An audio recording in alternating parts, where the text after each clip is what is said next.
Hi there, and welcome to our second high school football show of the season on LowellSun.com.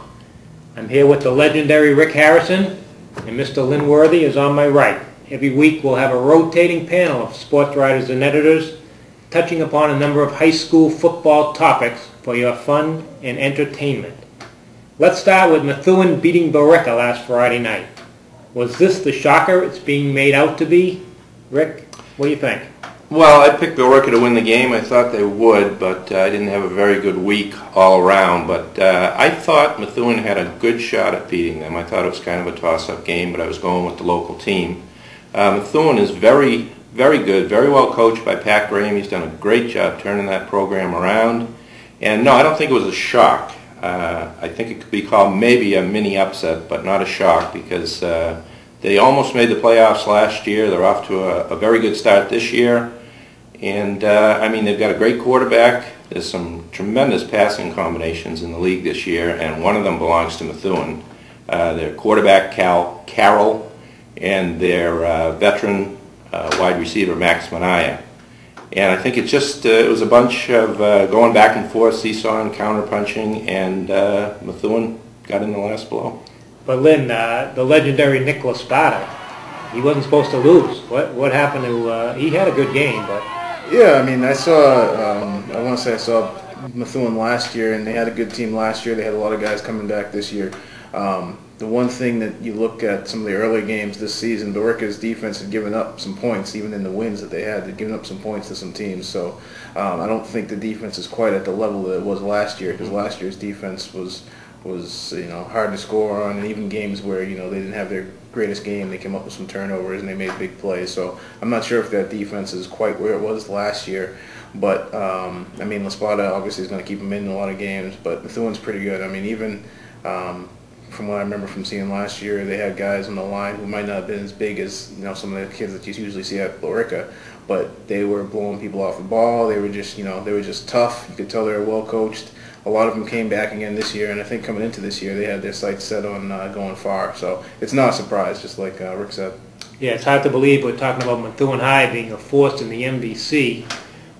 2 years ago they had a long string of doormatism.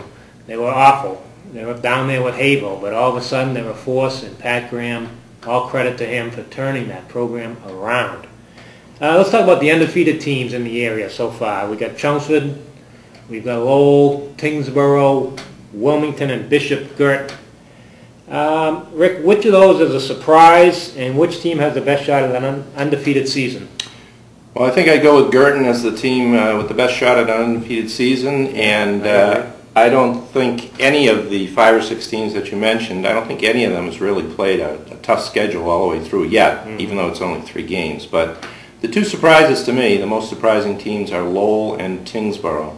And they're both under new coaches, and I just didn't think that they would start off. Jim Tanzi and Jeff Moore have done terrific jobs, and I just didn't think that they would be 3-0 at this point. Lynn, what do you make of Tingsboro High? Is it just they haven't played anybody yet? That's a football factory right there. My alma mater. That's a football factory. That's all that you have to say right there. Once the Worthy brothers left, though, they had some downtime. Well, I mean, it's a new coach, but it's also, I played for Jim Tanzi, but he's been in the school system. He coached there in years past, and they kept most of the coaching staff, as far as I understand, intact. So there's a new guy at the top of the chain, but a lot of the coaches have been there. He was familiar with them because he coached in some other sports with some of those guys. So I don't think there was probably that much of a transition. And they had, a lot of good guys coming back. This year they played some of the teams that they're getting ready to make that move into Central Mass, so they're playing some of those teams in Central Mass after having had to go through the dual county league schedule for the last couple of years. So it'll be interesting to see how they go through the rest of the season. But right now, I mean, they're looking pretty good, and I don't think it's a surprise that they've played well against some of the teams that they've played so far. It'll be interesting to see how they keep going. North Middlesex, Milford, New Hampshire, and Boston Latin actually is a DCL 1 school, so that was a fairly good win for them. But I think they'll get the toughest test this weekend to play in Arlington. Last topic, Lowell Methuen this week. Rick, how do you read this game? Well, anybody that's watching that also reads Rick's picks and enters Beat Rick knew that last week I didn't know what the heck I was doing. So I don't know, but right off the top I'm going to say I'm going to probably go with Methuen. And they've got to be flying coming off the win over Billerica. And I don't think that their coach is going to let them have a letdown this week. But I've listened to a lot of people talking about this game, and it seems a lot of them think that Methuen is going to blow Lowell out. I do not agree with that. I think it's going to be a close, competitive, and interesting game. I mean, Jeff Moore and his staff have proven in the past, no matter where they are, that they know how to formulate a game plan against anybody. And I think they're going to, you know, they've got the two passes going. They're alternating quarterbacks. The two of them have combined for 8 touchdown passes, I think, in the first 3 games. And they have a running back, Angel Escalera, who ran for over 1,000 yards last year. He had over 100 yards in the first game this year, but he didn't play in the second and third games. I've heard rumors, I don't know for a fact, but I've heard rumors that he might be back this week. And that would really round out the attack and, you know, between passing and running. So I think Lowell is going to hang in there. They might pull off the upset, and I would call this an upset if they won.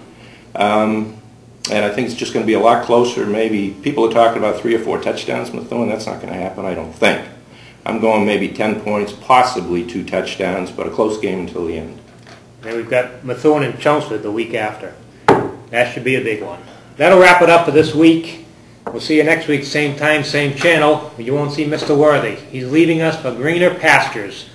Well, they should be greener. They're out in upstate Binghamton, New York. So, Lynn, good luck to you in your future, and hopefully we'll see you around. Wish you the best, my man. Take care.